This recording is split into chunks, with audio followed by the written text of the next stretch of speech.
The Office of the Prime Minister Press Office is the primary liaison between the Fourth Estate and the Office of the Prime Minister and Cabinet. Every day, we are working to build a more inclusive economy and a stronger, safer country. Hear all of the latest developments as the Davis administration carries out the broad mandate of progress and change. Our live weekly press briefings provide full access to current newsmakers on the most topical issues of the day. We facilitate prompt responses from cabinet ministers on the latest reports and get answers on the issues that matter to you. Will any penalties be levied against the OPM Press Now, keeping you in the know.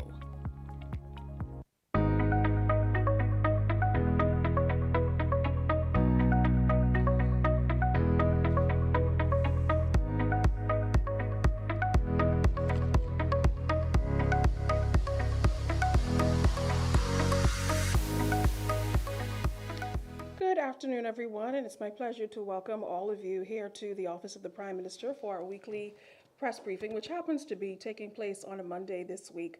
I trust that you all had a good weekend and your week is getting off to a good start. We have a lot to get to this morning. We will start things off with the Minister of Energy and Transport, the Honorable JoBeth Colby Davis. As you know, if you've been following the news and monitoring your electricity bill, the government has been on a major push to decrease electricity rates and improve the infrastructure nationwide. And as a part of that collaborative effort and communication with the public, an energy summit will take place this week to further liaise with the public so that everybody is appraised of the latest developments and is on the same page. We'll hear from the minister on that in just a couple of minutes. We'll also hear from the Minister of Youth, Sports and Culture, the Honorable Mario Boleg. This month, his ministry is celebrating Sports Month. We've had a lot of exciting headlines involving Bahamian athletes lately, and we look forward to hearing of the events which will take place this month marking Sports Month. And National Neighborhood Watch. Of course, crime continues to be a concern and certainly a priority of the Davis administration. We will hear from the Neighborhood Watch team. Kino Wong is here, who heads the National Neighborhood Watch Council, and we will hear what his council is doing and how there's the nexus between the initiatives of the council and the government's initiatives to counter crime in our communities. But we will start things off now with the Minister of Energy and Transport, the Honorable JoBeth Colby Davis. Please welcome her.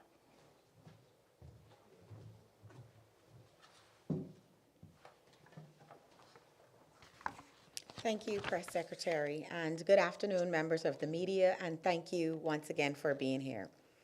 The month of November has been designated as CARICOM's Energy Month, and the aim is to raise public awareness of the energy issues confronting the community.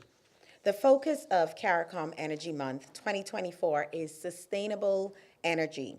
Investing in sustainable energy is key to reducing our dependence on fossil fuels, stabilizing costs, and improving energy security while lowering carbon emissions and combating climate change.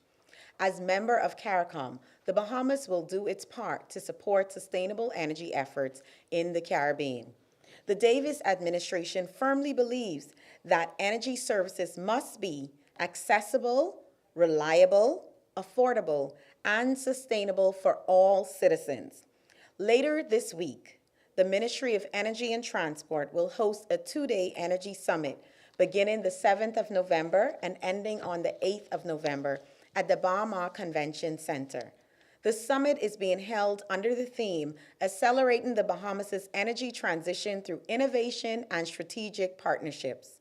The purpose of the summit is 1, to mobilize and engage energy project partners. 2, to update the Bahamian public on energy reform plans and progress. 3, to promote energy efficiency. And 4, to encourage a deeper understanding of the energy sector.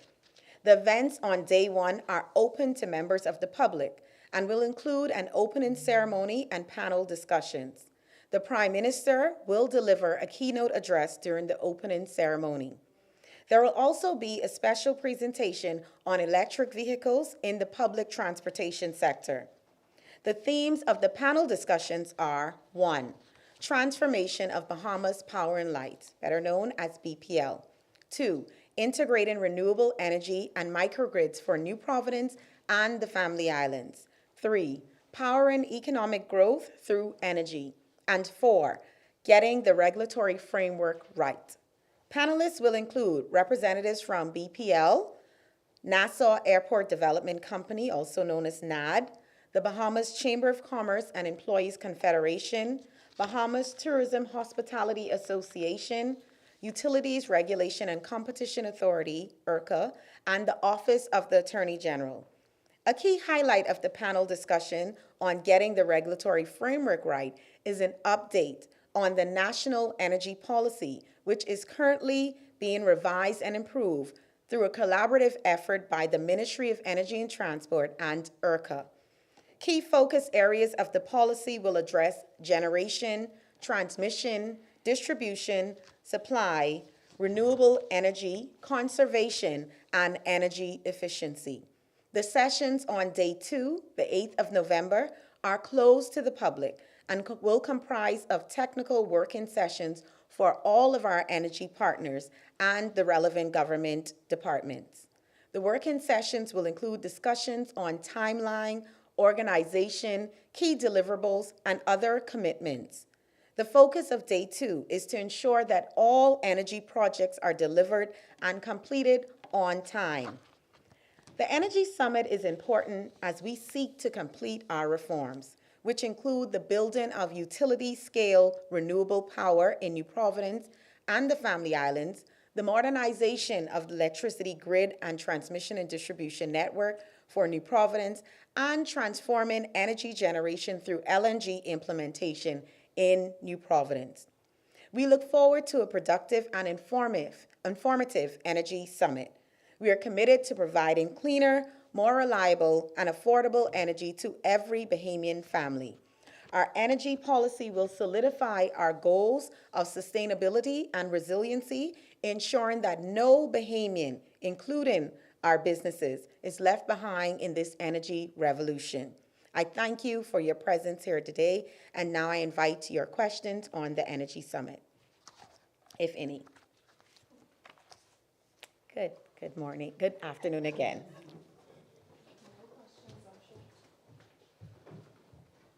Thank you very much, Minister. We will move along now to the Minister of Youth, Sports and Culture, the Honorable Mario Bolag, with events marking Sports Month.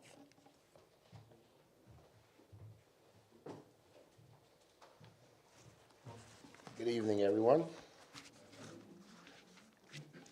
Afternoon. All right.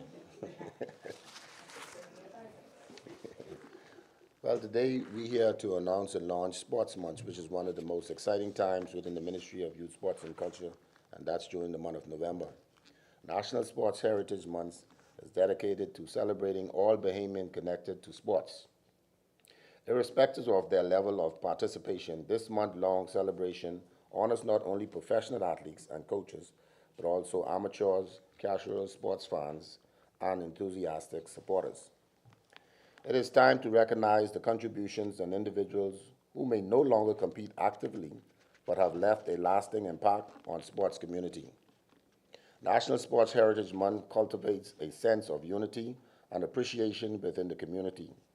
It highlights the sports extends beyond competition. It provides an opportunity for Bahamians to come together and honor sporting achievements, inspire future generations, and promote a culture of fitness and well-being throughout the nation. A highlight of National Sports Heritage Month is the National Hall of Fame inductee ceremony.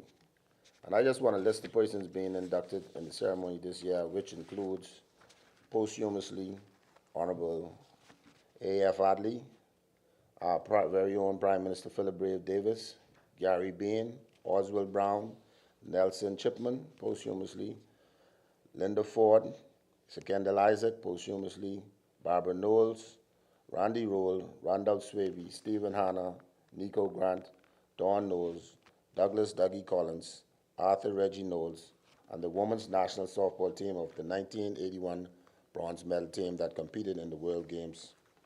back then. The National Sports Award is another key event during the National Sports and Heritage Month, scheduled for this Saturday, November 9th. This award ceremony will highlight and celebrate the outstanding achievements of Bahamian athletes, teams, coaches, and sports organizations over the past year. This ceremony is a reminder that excellence in sports is a point of national pride, encouraging Bahamians to rally behind their athletes and celebrate their accomplishments on both national and international stage. Today's National Sports Heritage Month kicks off with a range of fitness activities at Kendall Isaac Gymnasium, including a free workout session, a front run walk. I will be there, and I'm inviting all Bahamians to come out. I want to lose 5, but you can lose 2. An interactive wellness event. These fitness programs are designed to encourage Bahamians all ages and fitness levels, making health and wellness accessible and enjoyable. The goal is to emphasize the importance of physical activities as a cornerstone of health and lifestyle. Again, encouraging individuals to incorporate exercise into their daily routines. The free workout sessions offer a welcoming environment of participants, allowing them to try new exercise, meet fitness goals, and engage with others in the community who share a passion for health. Educational programs also will be launched, the Lunch and Learn sessions, online classes. In addition to the physical activities, National Sports Heritage Month also focuses on education with programs like the Lunch and Learn sessions and online classes that offer a covenant access to sports education. These sessions cover a range of topics from nutrition and injury prevention to coaching techniques and sports history, allowing Bahamians to deepen their understanding of the many factors of sports. Whether sitting at their desk or participating in person, attendees can learn valuable information that supports personal growth and athlete development. These educational initiatives foster a knowledgeable sports community, helping participants to understand the broader impact of sports on health, discipline, and teamwork. Before I move on, I'd like to take this opportunity and thank the sports department for their hard work and dedication to ensuring that these activities are well prepared and put on for the public at large. You should give yourself a round of applause. I would like to also mention that we talk about the success of our national and international athletes. We know most recently Jonquel Jones would have won the WNBA Finals and was named the WNBA MVP. The Ministry of Youth, Sports and Culture will be hosting a motorcade in Grand Bahama on the 16th of November, where we will also have clinics and workshops to be held, and I'm inviting all young ladies who are interested in the game of basketball to come out on the 16th at Grand Bahama after the motorcade, where there'll be workshop and clinics with Jonquel Jones and her teammates. The same will be done in New Providence on the 18th of November, so I'm encouraging all Bahamians, walks of life, whether you from the east in Grand Bahama to the west in Grand Bahama, to come out and support on the 16th and show your support to Jonquel Jones during the motorcade. And we want the same done here on the 18th in New Providence and show our appreciation for her hard work and dedication and commitment to representing her country. With that, I thank you. I would like to ask the director to come and talk about some other activities. You have a...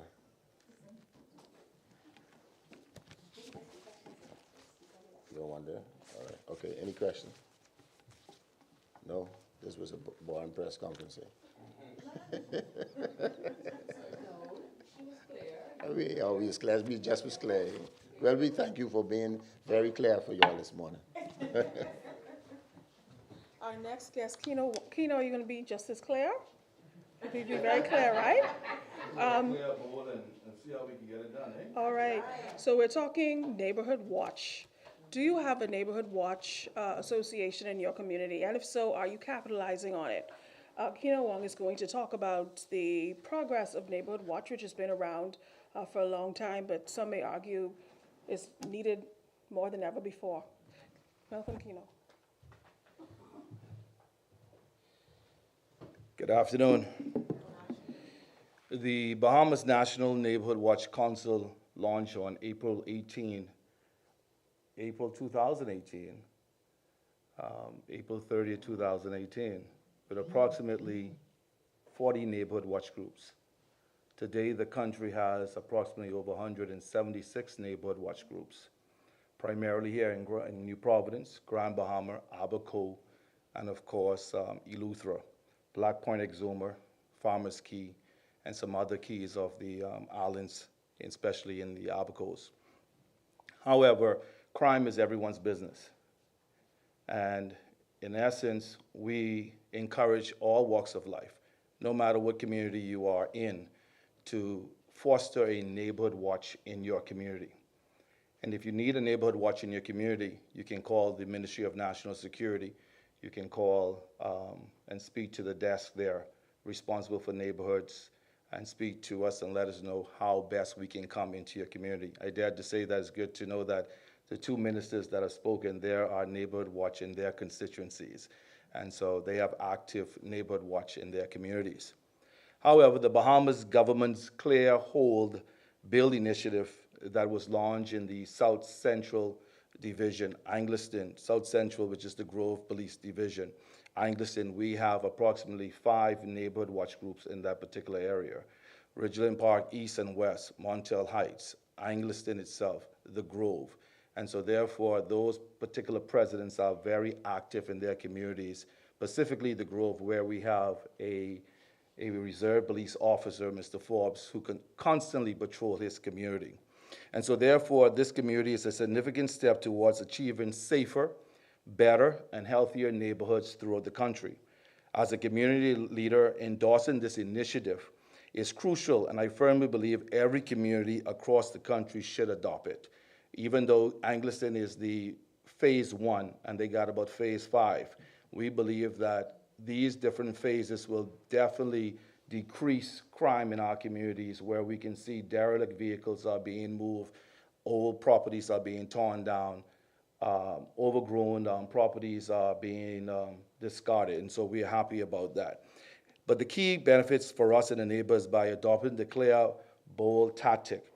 Communities can effectively tackle serious and organized crimes. And in the Bahamas, we are no different from the UK, as the UK has also implemented this adoption of dealing with the Clear Hold and Bill initiative, where West Yorkshire police report a significant drop in burglaries, drug offenses, and antisocial behavior, as well as gun possession. The community engagement. This fosters community engagement, improving confidence and trust in our police department. And so therefore, in the South Central Division, we have noticed that since this initiative took place, that there are more boots on the ground. When I say boots, there are more police officers on the ground on a daily basis.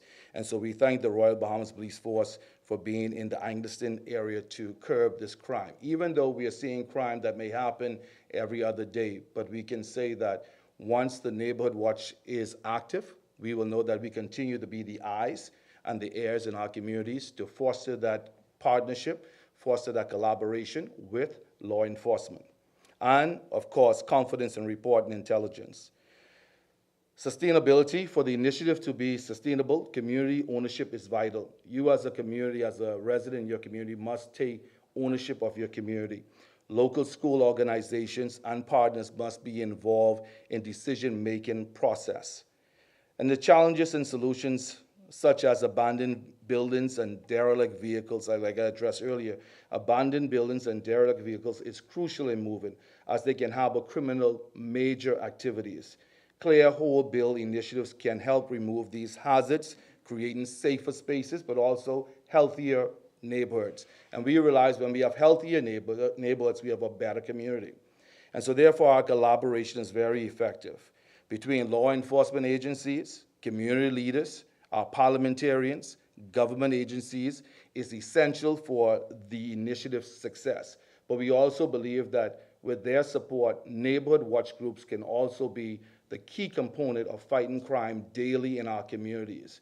In 2020, we won the IACCP Award for Community Policing, and we have one of our community leaders that are here today, Randy Hanna from the Overtown Centerville, who was instrumental with Senior Sergeant Garland Miller, where we produced a wonderful video with all aspects of what it takes to curb crime in the inner city.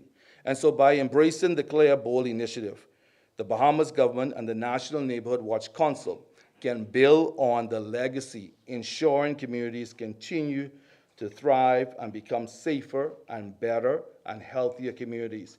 We believe in the National Neighborhood Watch Council that when we are together and when we have the full support of all community leaders, all residents, whether you are someone that just drive home and don't check, we ask you, when you go home, look to the right, look to the left, call your neighbor. Who are the people in your community? Do you know your neighbors? And I'll ask all of us here today, do you know the people in your neighborhood? If you don't, get to know them. Because at the end of the day, neighborhoods are here to stay, but Neighborhood Watch is an essential part of fighting this demon we call crime in our country. I thank you. Now, if there's any questions for neighborhood or crime, I'll do my best to answer. I have a question. I know that you mentioned earlier this year that the relationship between the council and the police wasn't where you would want it to be. Can you say that relationship has improved since then? And you are from the Tribune? Yes. I figure that. Yes, we spoke. I will dare say that it has built, it has rekindled, and we are grateful for the communication with the council and the commissioner and those who are sit at the top level of leadership, as well as from the Prime Minister office, who has definitely supported the way forward for us to continue to collaborate and to have that relationship that we can continually call upon them for assistance. Can you give specifics how it has improved? Well, we have our officers are patrolling our communities more. We are trying our best to continue to meet with more of the commanders of the various divisions. Of course, here in New Providence, there are 12 divisions. In Grand Bahama, there are 4 divisions. Eleuthera got 3. Abaco got 3. So we are diligently, not just here in New Providence, but throughout the islands where our community leaders can actually meet with those divisional commanders, these officers in charge, who can actually have a relationship. We have a relationship with them that we can call them. We have their cell phones. And so we could dialogue with them on a daily basis. Yes, ma'am? I had a similar question. As you are aware, we used to have a lot of police officers in the neighborhood, always canvassing the neighborhood, keeping check. And a lot of that has gone down. And I'm wondering if we're gonna get that back up to what it used to be. I know in particular my neighborhood, if the police didn't come, you had the drones coming, right? And that has really gone down, and we've had more crimes now since then. And I just wanna know how far you've gotten in convincing the Bahamas government to put back those police officers in our neighborhoods where they could continue to patrol like they used to beforehand. Seaview in the Western District, correct? Sea Beach. I dare to say that you had a wonderful liaison officer by the name of Sergeant Ricardo Major, Yes. who was instrumental in your community when you guys came on as a neighborhood. That has been one of our concerns as well. How do we get the liaison officers back into the community? That is something that is back on the table and is being addressed from the minister aspect, along with the commissioner, along with the coordinator, Dr. Indira Adley. And hopefully, very soon, that particular initiatives of our liaison officers will return back to the program to foster that one-on-one relationship that all community leaders had prior from 2018 to 2021. Second question, as you know, we have cameras around, right? But we still have issue with persons coming to the community and dumping all types of stuff, furniture. As a community leader, we've had to, well, you know, in my area, we've had to constantly keep cleaning old furniture and different things that people just come into the neighborhood and just dump it. And as a matter of fact, you know, what I would even like to see is that we make sure that all neighborhoods within our country is clean. And one of the things, as a person that travel around the world, and in particular our sister nation, you know who that is, often says to us, oh, Bahamas, you're a very beautiful country, but you're very dirty. And so that tends to bother me a lot. And so not having person come into our neighborhood and dump it, even though we move around every week, which you're aware of that, and clean up the neighborhood and make sure we pick up the garbage and things like that. We just want to make sure that we have some type of, well, BPL burned on our cameras got burnt up. Yeah, so we have to put in some, we are starting to get ready to put back in some new cameras, and so that we can keep an eye out more to make sure people don't come and dump in our community. I would dare to say that the real time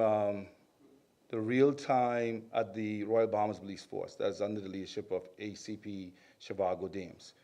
If you are a community and you have cameras that are in your community, the police force has implemented where you can tie your cameras into their systems. If you have it on your utility pole facing the road of your home, so that they can be aware of these illegal dumpings in your community. I dare to say that reach out to ACP Shivago Dames at the police head office on East Street North and seek to speak with them to see what are the best cameras that can be used in your community as well, so they could tie in. There is a company now that the government has engaged. If you look around New Providence, you will see that many new cameras have been installed on various outlets in our communities. And so to have the best outlook so you can get the best assistance in terms of the officers who are the real time at police headquarters can see when these criminals, I call them criminals, who continue to drop debris and dump furnitures and refrigerators and whatever else in these green spaces in our communities. And it's just not your community in Sea Beach Estates in the West. It's basically in a lot of different areas. I noticed that the Member of Parliament for Elizabeth was just doing a major cleanup this week. And once again, you can clean. Next 2 days, individuals come right back and dump again. But the important part of neighborhood is this: you being the eyes and ears for each other. You see something, say something. Call the police. Call your neighbor. Call the Member of Parliament that you may know. Take pictures. All right? That's your evidence. And sometimes we say it ain't our business until it knocks to our door. It is our business. You know, being your neighbor is your business. Getting to know who the people in your community is your business, because guess what? That's not someone in your community that's dumping. They are individuals that come in from elsewhere dumping. And sometimes we may be surprised. It could be people in our community that is also dumping in the middle of the night, throwing out trash, because they don't want to go to the city dump, or they don't want to hire a company to come pick up their trash.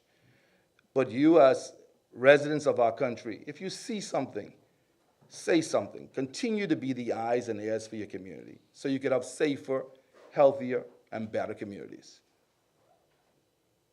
Any other more questions, or that's it for me? Thank you.